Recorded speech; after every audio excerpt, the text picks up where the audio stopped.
All right. Shalom. I'm going to start by giving all praise, honor, and glory unto Yahweh Bashem Yahushai Bashem Hakodash, the honesty apostles, elders, and bishops of Great Millstone who do well, and peace and salutations to the brothers, the Akim, doing the work in truth and in sincerity for across the four winds of the earth. To you all, I say shalom, and also a shalom to the few sisters that are actually tuning in and listening. Shalom to you all. Today's lesson, man, wanted to bring out a precept, not a precept, but a topic here in regards to judge yourself before the Lord does. Okay, judge thyself lest ye be judged. All right, and when you understand this walk that we have to walk with Yahweh Bashim Yahweh Shai, you understand that this it requires balance. Okay, and or checks and balances. Right, Esau has a thing called checks and balances. All right, to make sure that he doesn't go into debt. And this is one of the things they teach you in school. And that's pretty much what we have to do in this truth too. Let's look up that terminology, checks and balances. Okay.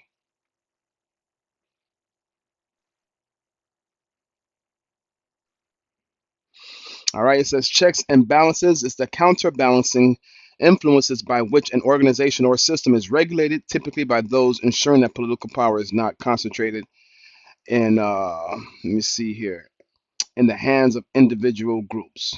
Okay. Definition of checks and balances. All right. All right, checks and balances refers to the separation of power to avoid entity or body wielding too much power. Checks and balances can help reduce mistakes and prevent improper behavior in organizations, right?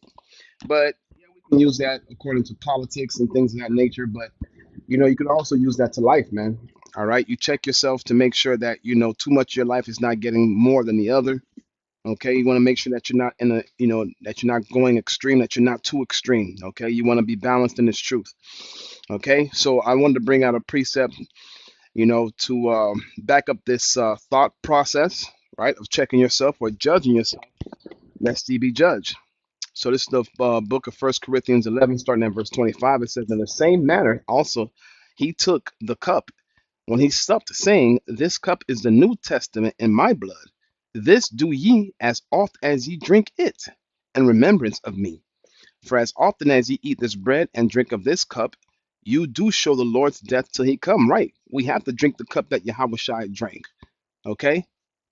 We had to drink that cup. That cup was a cup of affliction, man. He went through it. All right. He was being persecuted. He was being lied against. He was buffeted. He was wounded for our transgressions, man. Okay. Scripture says that the servant is not greater than the master. If they hated me, they also will hate you. And as it stands, the world does hate righteousness, man. The world loves wickedness, but it hates righteousness. It says in verse 27, wherefore whosoever shall eat this bread and drink of this cup of the Lord unworthy shall be guilty of the blood of the body and the blood of the Lord. But let a man examine himself, and so let him eat that bread and drink of that cup. Right. You're supposed to examine yourself, man. You're supposed to make sure that you know that you are keeping the laws, statutes, and commandments to the best of your ability, that you are being a true brother, that you're not being a demon in the house. Okay? Examining thyself. Let's get into that word examine. Okay, this is verse 28. And that word examine, all right, is dokimazo. All right, dokimazo. All right, to test, to examine, to prove, scrutinize, to see whether a thing is genuine or not, as metals, to recognize as genuine after examination, to approve, to deem worthy, right? You have to examine yourself. You have to prove yourself to see if you're worthy. Okay? Salakia. All right? It says, what? Examine yourself, and so let him eat the bread and drink of that cup also. Right? Because this walk with Yahweh Bashim Yahweh Shai, the sacrifice that he made, hey, the scripture says that we're going to have to walk that same walk. Right? Because what does it say about entering into the straight gate? Let's see if we can get that straight. Not as in straight line, but straight as in difficulty or obstacles.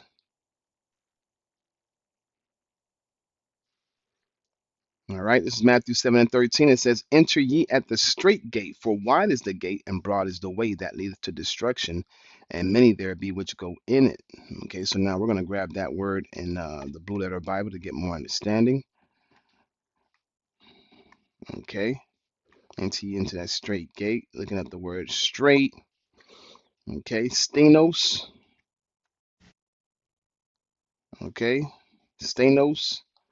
And it goes into narrow, straight. But look at the Strong's definition. It says narrow obstacles, standing close about, straight. Okay, so the scripture says to go into the gate of obstacles. Don't take the easy way out, because the easy way is not going to build your faith, man. The easy way is not going to allow you to be put in situations to where you now have to have faith and depend on Yahweh Bashim Yahweh Shai. Okay, that's what we're going through these things for. When you read the book of Zechariah 13 and 8 and 9, it says that a third of our people are going to be brought through the fire, right? They're going to be purified. They're going to be tested. They're going to be going through shit to see if, if they're worthy of the kingdom, man. To see if they're going to fold under pressure. Okay? But once again, you want to judge yourself, man. You want to make sure that you're not, going off, and you want to make sure if you have offended that you will, apologize for your offense and things of that nature. Okay, it says verse 14, because straight is the gate and narrow is the way which leadeth unto life, and few there be that find it, right? The elect of Yahweh Bashim Yahushai are low or few in number, a remnant. One third of the whole nation is going to receive salvation. Two-thirds has to receive judgment, man. Okay, so continuing on, let's see here. Okay, let's go back to 1 Corinthians 11. All right, and we're going to continue on. Let's see here in verse 30, if I have not finished it. It says, but let a man, verse 28, but let a man examine himself, and so let him eat of that bread and drink of that cup. For he that eateth and drinketh unworthily eateth and drinketh damnation to himself, not discerning the Lord's body. For this cause many are weak and sickly among you, and many sleep. For if we judge ourselves, we should not be judged. But when we are judged, we are chastened of the Most High Yahweh Bashmi Shai, Most High God, who comes in the name of Yahweh Bashmi Shai, that we should not be condemned with the world. Right. So we want to be able to judge ourselves. And if we don't judge ourselves, then the Lord is going to chasten us, man. He's going to judge us. He's going to correct us. Right. But ultimately, you want correction. Correction is needed, because if the correction doesn't come, then the condemnation does come. Right. Which is condemnation. When you go into condemnation, it's actually being, held guilty for something that you did. All right. So the Lord's saying, yo, you gotta judge yourself, lest ye be judged. If you don't, then I'm gonna have to come in and give you that correction. All right. But even when you get judged, man, there's a certain attitude that you're supposed to have about being judged. When you read the book of James, chapter 1, and going into verse 2, you can start at verse 1. It says, James, a servant of Yahweh Bashim Yahweh Shai Hamashiach. All right. A servant of Yahweh and Yahweh Bashim Yahweh Shai, to the 12 tribes which are scattered among abroad, greetings. So James understood that the 12 tribes will be scattered abroad throughout different parts of the world, scattered amongst the different nations. Okay, and this is who Paul was reaching out to. All right, the Gentiles who are actually Israelites living in foreign lands, assuming the identity and the customs of the other nations. It says in verse 2, my brethren, count it all joy when you fall into diverse temptations, right? Count it all joy when you fall into different difficult situations, because when you go into temptation, it goes into the Greek word parasamos or parasmos or pariasmos.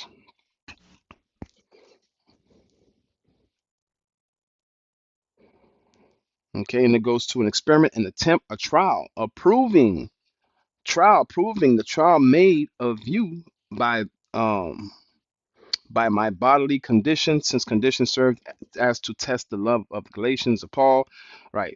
A trial of man's fidelity, integrity, virtue, all right, constancy. So when you go through temptations, man, you are being tried to see if your integrity is intact, to see if you have virtue or constancy.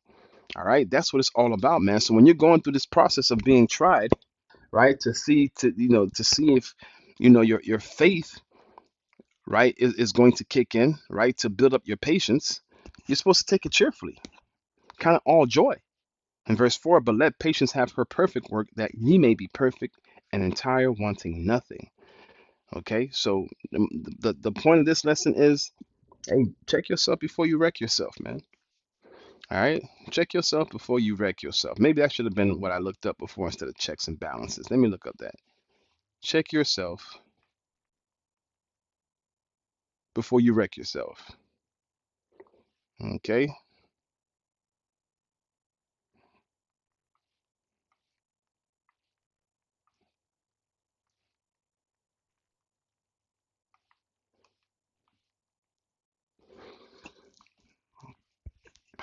all right. Phrase, check yourself before you wreck yourself. Colloquial, consider the consequences of your actions before you end up in trouble. All right. So you have to check yourself before you wreck yourself, man. You have to make sure that you know that, that you're doing that you're in the green, so you don't get in the red. So with that, man, I hope this lesson was edifying. I want to give all praise, honor, and glory unto Yahweh, Bashim Yahushai, Bashim Rakachodash, Shalom, Wa, Kwam Yasha'Allah, Shalom.